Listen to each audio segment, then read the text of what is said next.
Hey everyone, welcome back. I don't know about you, but I spend a lot of time, maybe too much time, thinking about how to, really make it. Make it. Yeah, like hit those big goals, Yeah. career, money, all that. Right. But, and this might sound a little crazy, what if that whole chase, that thing we're told, will make us happy? Mm-hmm. What if it's not like the real path? Interesting. Today, we're going to explore this idea, kind of flip the script on how we think about success and happiness, all thanks to Osho. It's funny because when we were prepping for this, one thing that really stood out from Osho's talks Yeah.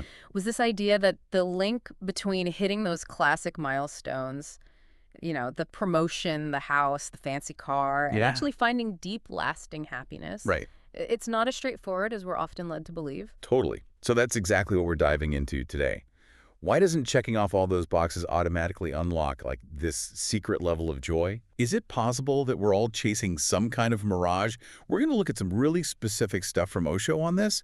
So let's jump right in and see if we can untangle this whole thing. Yeah, let's get started. Let's talk about that story we're all told, the one that's almost ingrained in us from childhood. Right. The idea that success equals happiness. Like it's a formula. Exactly. And think about those images we see everywhere. The champagne popping after a big business deal, the smiling family in front of their new house. Yeah. It's a powerful narrative, right? But from Osho's perspective, what's the problem with this equation? Well, he basically says the math just doesn't add up. I mean, think about it. Someone lands that big promotion. They've been working towards it forever. Right. There's that initial rush, the high fives, maybe they go out for a fancy dinner. Yeah. But then, Tuesday morning rolls around, Mm-hmm. and they're back at work, probably with even more on their plate. And those new problems, those new stresses, that initial excitement fades so fast. Osho has this amazing analogy. He compares chasing success for happiness to drinking salt water. Oh, wow. You take a big gulp, and for a second it feels like it might quench your thirst, but then Yeah. you just end up even thirstier, needing more and more, but it never truly satisfies. It's that constant chasing, that needing more. Right. That's what that saltwater analogy really drives home. Totally. And it makes you wonder, where does this belief that happiness is tied to external achievement even come from? Yeah. Is that just how our brains are wired? Well, Osho would argue, no, it's not inherent. He sees it as pure societal programming.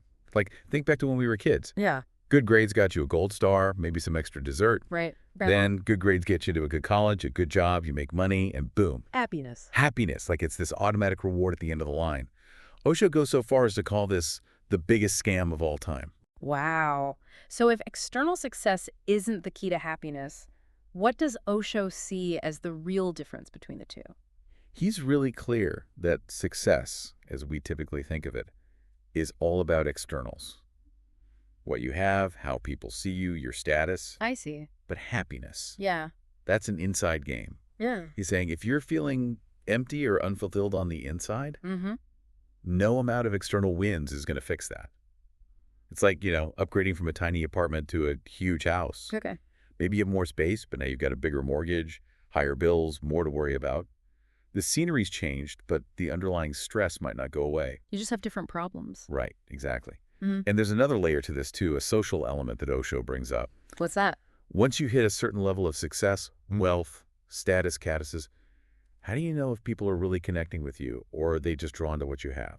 That's a great point. You'd think success would bring you closer to people, but sometimes it creates this wall of, suspicion. Mm. You just never know for sure. Right. And it almost makes you question everyone's motives. Exactly. Yeah. Now here's where things get even more interesting. Osho takes this a step further and suggests that this constant striving, this drive to achieve, Yeah. it might actually be a way to avoid facing something much deeper within ourselves. Like what? He's saying it can be a brilliant distraction from confronting our own inner stuff. Like maybe there's this feeling of emptiness or unease that we're not even fully conscious of, Wow. but we're constantly trying to fill it with external things. He has this one quote, "You're not chasing success.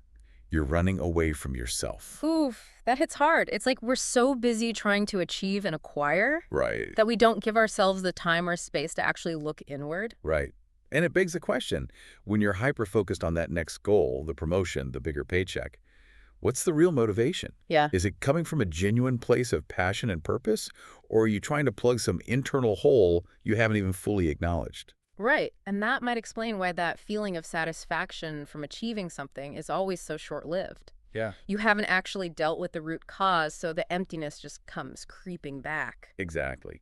So if this constant chase for external validation isn't the path to true happiness, what does Osho suggest we do instead? Yeah. Where do we go from here? Well, he points us toward finding happiness in the present moment, not in some future point when we finally arrived or achieved some big thing, but right here, right now. Okay.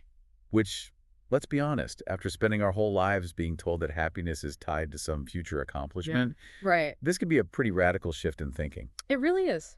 We're so conditioned to think that happiness is always just out of reach, that we have to work for it, achieve something to deserve it. Totally. Yeah. It's like we're on a treadmill, constantly running towards a finish line that keeps moving further away. Yeah, I like that analogy. Yeah. The treadmill. Right. And Osho's basically saying, get off the treadmill. The real joy is in the experience itself, in the journey, not some imaginary destination. But it's important to be clear about something here, Okay. because Osho's not saying success is bad, or that we should all just quit our jobs and go live in a cave. That's an important distinction. So it's not about rejecting ambition or achievement altogether. Exactly. It's about the expectation we attach to it. The idea that success will automatically equal happiness. I got it. He suggests that if you're already grounded in a sense of inner peace and contentment, then success can absolutely be a beautiful thing, Yeah. something to celebrate and enjoy.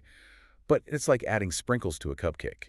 Okay. The sprinkles are nice, they make it look even better, but they can't save a bad cupcake. I see. Yeah. If the cupcake itself is dry and crumbly, no amount of sprinkles is going to make it delicious. Same with success. It can't create happiness if that inner foundation isn't already there. That's a great way to think about it. So to kind of bring this all together, how would you sum up the core message we've been exploring today? For me, it comes down to this. Hmm. Think of success like dessert. It's sweet, it can be really enjoyable, but you can't live on dessert alone. Right. You need that main course, the solid nutrition of inner peace, of being present. If you're missing that core piece, no matter how much dessert you pile on top, you're eventually going to crash. You'll still feel that hunger. Exactly. So as we wrap up, what's one thing you'd want our listeners to walk away with today? I'd ask them to take a moment and just be really honest with themselves. Are you putting your happiness on hold?